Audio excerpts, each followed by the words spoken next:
শিক্ষার্থীরা, English writing skill BD চ্যানেলের নবম এবং দশম শ্রেণীর ইংরেজি ক্লাসে সবাইকে স্বাগত জানাচ্ছি।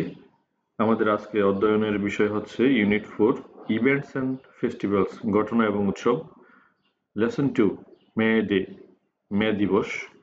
আমাদের এই চ্যাপ্টারটি মূলত আমরা দেখতে পাচ্ছ লেসন 2 চলে গেছে, লেসন 1 নাই এখানে। সেটা হচ্ছে লেসন 1 সম্পূর্ণ লিসেনিং টেস্ট ভিত্তিক। তো আমরা জানি আমাদের বিভিন্ন স্কুলগুলোতে যে খালি বই দেওয়া হয়, কোনো লিসেনিং টেস্টে কোনো সিডি দেওয়া হয় না, সেই কারণে ওটা আর আমরা এখানে সলভ করতে পারি না। সবচেয়ে বড় কথা হচ্ছে ওটা পরীক্ষাও কখনো আসে না। সো এটা নিয়ে বদার হওয়ার কিছু নেই, এত টেনশন করার কিছু নেই। ওটা বাদ, পড়লে ভালো, না পড়লে খুব ক্ষতি নেই। ওর থেকে এসএসসিতে কখনোই কিছু আসে না। আমরা এখান থেকে পড়া শুরু করতে পারি। বইটি দেখো, তোমার সামনে যদি বই থাকে, এখানে বলা হচ্ছে কি, look at the picture and talk about it. ছবিটি দেখো এবং এ সম্পর্কে কথা বলো।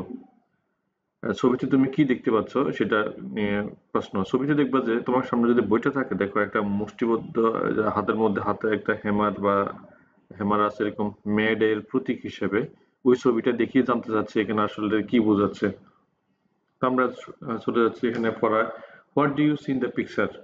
বইটা যদি তোমার সামনে থাকে তাহলে তুমি দেখতে পাচ্ছ, ছবিতে কি দেখতে পাচ্ছ? আনসার হচ্ছে, I can see a hand is holding a hammer. This is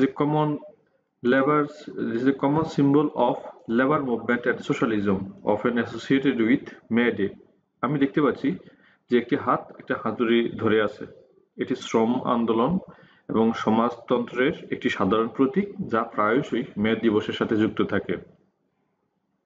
Can you relate an historical event to this picture? What happened on this day?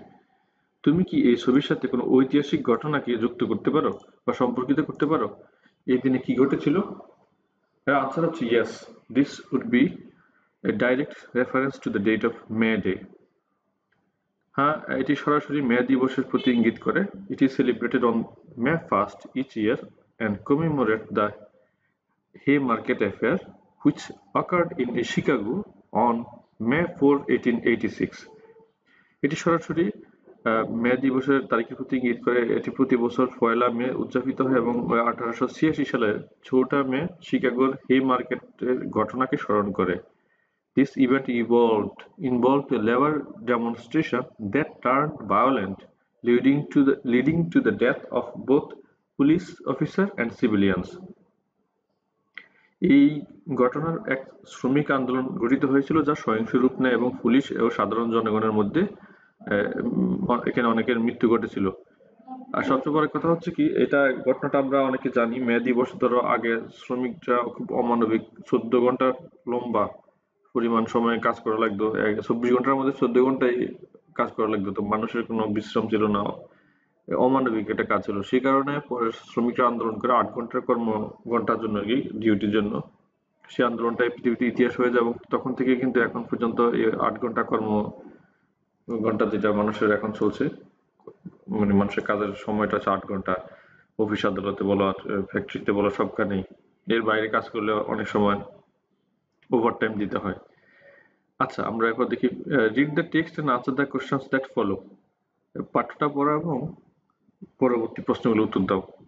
May Day or International Workers' Day is observed on May 1st all over the world today to commemorate the historical struggle and sacrifice of the working people to establish an 8-hour workday.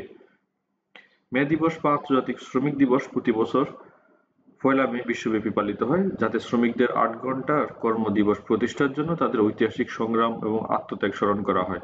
It is a public holiday in almost all the countries of the world. এটি বিশ্বের প্রায় সব দেশে একটি বেসরকারি ছুটির দিন হিসেবে পরিচিত। Since the Industrial Revolution in the 18th and 19th centuries in Europe and the US, the workers in mills and factories had been working a long shift, 14 or even more hours a day. 18তম এবং 19তম শতাব্দীতে Europe ও আমেরিকায় শিল্প বিপ্লবের পর থেকে কলকারখানায় শ্রমিকরা দৈনিক 14 বা তারও বেশি ঘন্টা ধরে কাজ করত।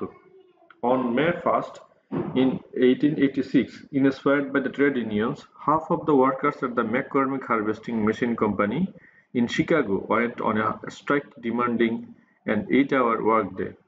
1886 সালে পয়লা মে ট্রেড ইউনিয়নের দ্বারা অনুপ্রাণিত হয়ে শিকাগোর ম্যাককর্মিক হারভেস্টিং মেশিন কোম্পানির অর্ধেক শ্রমিক 8 ঘন্টার কর্ম দিবসের দাবিতে ধর্মঘটে যায়।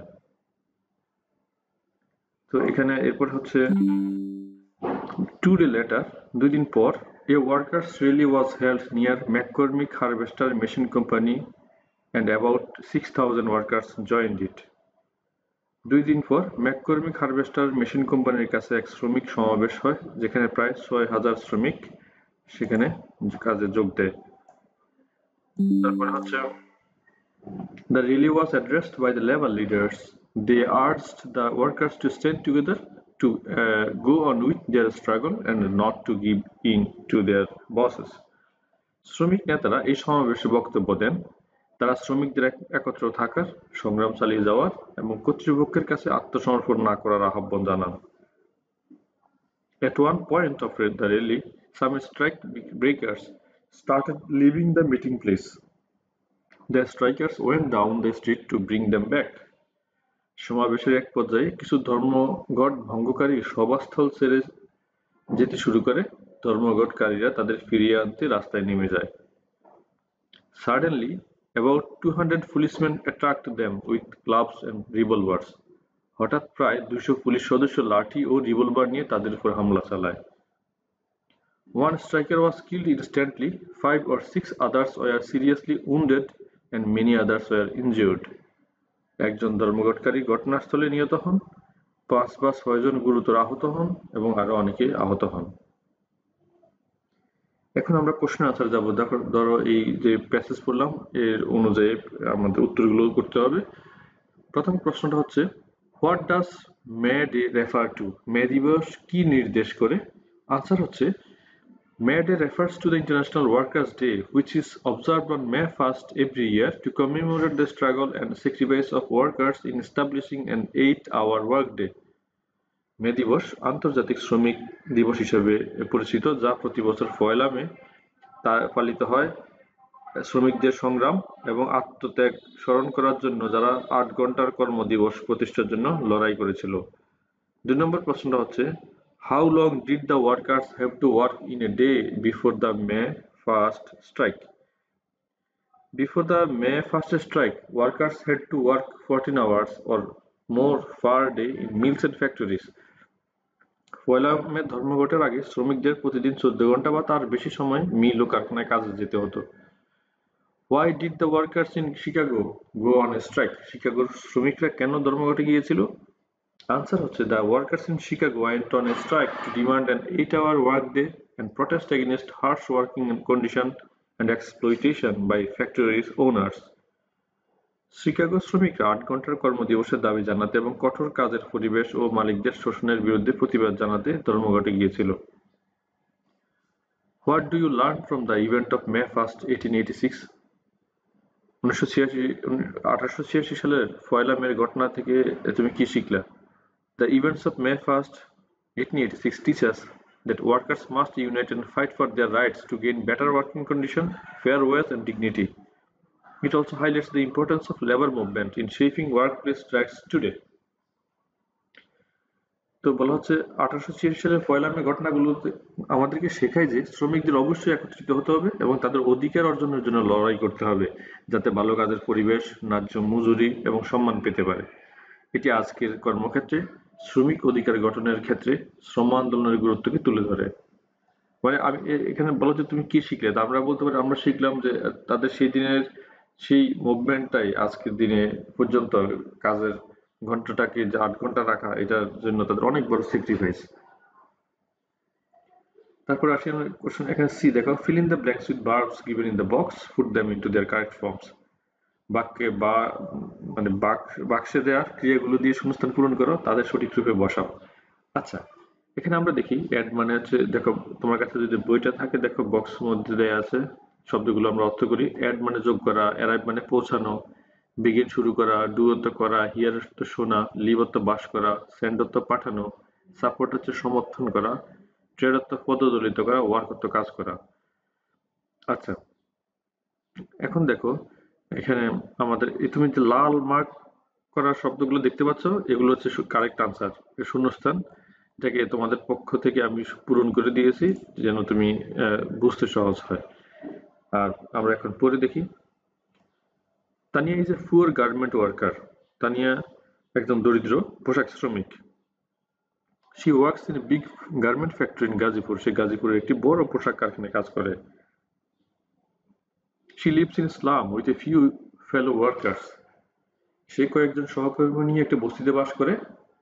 দেখো এখানে লিভসটা হচ্ছে ভার্ব। আমাদের কথা হচ্ছে, আমি সরি একটা জিনিস মিস করে গেছি, সেটা উত্তরটা বলে দেওয়ার দরকার। এখানে দেখো বক্সে আছে ওয়ার্ক, তাই না? আমরা লিখেছি এখানে ওয়ার্কস। কেন? সেটা হচ্ছে থার্ড পারসন এবং সিঙ্গুলার নাম্বার, তাই মূল ভার্বের সাথে, মূল ভার্বটা হচ্ছে ওয়ার্ক, তার সাথে এস যোগ হয়েছে। এখানে ওয়ার্ক থাকা সত্ত্বেও আমরা এখানে ওয়ার্কস লিখে দিয়েছি। কেন? সঠিক ফর্ম হচ্ছে যেহেতু এটা পুরোটাই প্রেজেন্ট ইনডিফিনিট টেন্সে লেখা, প্রেজেন্ট ইনডিফিনিট টেন্সে subject third person singular number হলে ভার্বের সাথে এস বা এস যোগ হয়, তাই আমরা এখানে এসটা যোগ করলাম। এখন একই অবস্থা দেখো, শি লিভস, এখানে শি লিভস আমরা যোগ করলাম কারণ third person singular number. She does over time to add some more money to her income. অতিরিক্ত সময় সে কাজ করে তার যে যেন কয়টা টাকা বাড়তি পায়। তো টু অ্যাড মানে যোগ করা। If she can save nothing she sends it to her father. If she can save something, যদি কিছু সেভ করতে পারে তাহলে সেটা ফ্যামিলির জন্য পাঠায়, যেন সে ফ্যামিলিকে সাপোর্ট দিতে পারে। টু সাপোর্ট, টুটা কেন বসছে? টুটা বসছে হচ্ছে এখানে সাপোর্ট করতে, কোনো কিছু করতে বোঝাতে টু বসে আগে, যেমন টু গো যেতে, টু ইট খেতে, টু রিড পড়তে, এই জন্য টু বসে। আর আমরা আবার দেখলাম যে সেন্ডের সাথে এস বসছে কারণ থার্ড পারসন সিঙ্গুলার নাম্বার দেখে ভার্বের সাথে এস যোগ হয়েছে। One day Tania was busy doing her work in the factory. এখানে ডুইং কেন হলো? দেখো কোন সেন্টেন্সে ইউজুয়ালি দুটা ভার্ব থাকলে দ্বিতীয় ভার্বের সাথে তো আইএনজি যুক্ত হয়, আমরা সেটা জানি। আর এখানে ওয়াজ এর পরে যেহেতু ভার্বের সাথে আইএনজি আছে, সেটা কন্টিনিউয়াস ফর্মে বোঝাচ্ছে যে কাজ করছিল। Suddenly she heard someone shouting. হঠাৎ করে সে শুনলো, যেহেতু অতীতকালের কথা সেই কারণে হিয়ার জায়গায় হার্ড কথাটা বসলো। এখানে দেখো এভরিওয়ান বিগান, বিজ্ঞান কেন বসলো? এখানে বিজ্ঞানটা বসছে হচ্ছে যেহেতু অতীতকালের ঘটনা, বিগিন মানে শুরু হওয়া, বিজ্ঞান শুরু হলো। এবার আসো, সো সাম ওয়ার্কার্স ওয়ার ট্রেড আন্ডারফুট। কিছু যেহেতু এখানে দুর্ঘটনা ঘটে, কিছু যারা এখানে শ্রমিক ছিল তারা পায়ের তলায় পদদলিত হয়। ট্রেড বসবে এখানে। তারপর হচ্ছে the fire brigade arrived, past tense খেয়াল করে দেখো, অ্যারাইভড যেহেতু অতীতকালের ঘটনা, তাই তো এই জন্য এটা হচ্ছে রাইট ফর্মস অফ ভার্ব। আচ্ছা এখন আসো, now read the completed passages in see silently and answer the questions. ওই যে এটা যে আমরা দেখলাম, এটাকে একটা প্যাসেজ মনে করে এখান থেকে কিছু প্রশ্ন আছে, সেগুলো উত্তর দিতে হবে আমাদের। Do you think Tania's monthly salary is enough for her work? তুমি কি মনে করো তানিয়ার মাসের যে বেতনটা তার কাজের জন্য যথেষ্ট? আনসার হচ্ছে no. Tania's monthly salary of টাকা 3000 টাকা is not enough for her work. না, তানিয়ার মাসিক বেতন 3000 টাকা তার কাজের জন্য যথেষ্ট নয়। She has to do overtime to add more money to her income, which shows that her basic salary is sufficient to meet her needs. Insufficient বলা হচ্ছে তাকে তার আয়ে আরো টাকা যোগ করতে, ওভারটাইম করতে হয়, যা দেখায় যে তার মৌলিক বেতন তার চাহিদা মেটানোর জন্য অপর্যাপ্ত। Is the factory safe enough for workers? Why do you think so? কারখানাটি শ্রমিকদের জন্য কি যথেষ্ট নিরাপদ? তুমি কেন তা মনে করো? উত্তর হচ্ছে no, the factory is not safe for the workers. The passage mentions that during the fire there were not enough staircases, which caused some workers to be trampled underfoot and others to be injured. না, কারখানাটি শ্রমিকদের জন্য যথেষ্ট নিরাপদ নয়। পাঠ্যাংশে উল্লেখ করা হয়েছে যে আগুন লাগার সময় সেখানে পর্যাপ্ত সিঁড়ি ছিল না, যার ফলে কিছু শ্রমিক পায়ের নিচে চাপা পড়ে এবং অন্যরা আহত হয়। Do you have any suggestions for the safety of the factory workers? If so, what? তুমি কি কারখানা শ্রমিকদের নিরাপত্তার জন্য কোনো পরামর্শ দিতে চাও? যদি দাও তাহলে কি? Yes, I have some suggestions for the safety of the workers. হ্যাঁ, আমি কারখানা শ্রমিকদের জন্য কিছু নিরাপত্তা পরামর্শ দিতে পারি। প্রথম হচ্ছে adequate exit, যথেষ্ট নির্গমন পথ। Ensure there are enough staircase and emergency exit in the factory building to allow workers to evacuate safely during emergencies. কারখানা ভবনের পর্যাপ্ত সিঁড়ি ও জরুরি নির্গমন পথ নিশ্চিত করা উচিত যাতে শ্রমিকরা জরুরি পরিস্থিতিতে নিরাপদে বেরোতে পারে। Fire safety equipment Fire safety equipment: install fire extinguisher, smoke detector and fire alarms in the factory. অগ্নি নির্বাপন সরঞ্জাম: কারখানায় অগ্নি নির্বাপক, ধোঁয়া শনাক্তকারী এবং অগ্নি সতর্কীকরণ যন্ত্র স্থাপন করা উচিত। সর্বশেষ হচ্ছে government oversight: Government should enforce a strict safety regulation and conduct regular inspection of factories to enhance compliance. সরকারকে কঠোর নিরাপত্তা বিধি প্রয়োগ করতে হবে এবং নিশ্চিত করতে হবে যে কারখানাগুলো নিয়মিত পরিদর্শনের মাধ্যমে নিয়ম মেনে চলছে। শিক্ষার্থীরা তোমরা দেখতে পাচ্ছ যেহেতু ম্যাড এই প্যাসেজটা খুব গুরুত্বপূর্ণ একটা প্যাসেজ ইভেন এসএসসি পরীক্ষার জন্য, সেহেতু আমরা এটার প্রত্যেকটা শব্দ অর্থ দিয়ে দিয়েছি, অথবা ছোট ছোট করে দেখো, ছোট ছোট করে একদম ভেঙে ভেঙে বলা দেয়া আছে, প্রত্যেকটা লাইন যেন তোমার বুঝতে সুবিধা হয়। কোনো শব্দ যদি প্যাসেজে না বুঝতে পারো এখানে আলাদা করে দেয়া আছে। আশা করি তোমাদের এটা খুব উপকৃত হবে এর থেকে। ঠিক আছে, অলরেডি সবগুলো এখানে দেয়া আছে, একটা একটা করে you can just go through. প্রিয় শিক্ষার্থীরা, আজকে ক্লাসটা আমরা এখানে শেষ করতে চাই। যদি ক্লাসটা ভালো লেগে থাকে চ্যানেলটা সাবস্ক্রাইব করবে, আর অলরেডি সাবস্ক্রাইব করে থাকলে লাইক শেয়ার করতে পারো, মতামত থাকলে কমেন্ট করে জানাতে পারো। খুদা হাফেজ, আসসালামু আলাইকুম।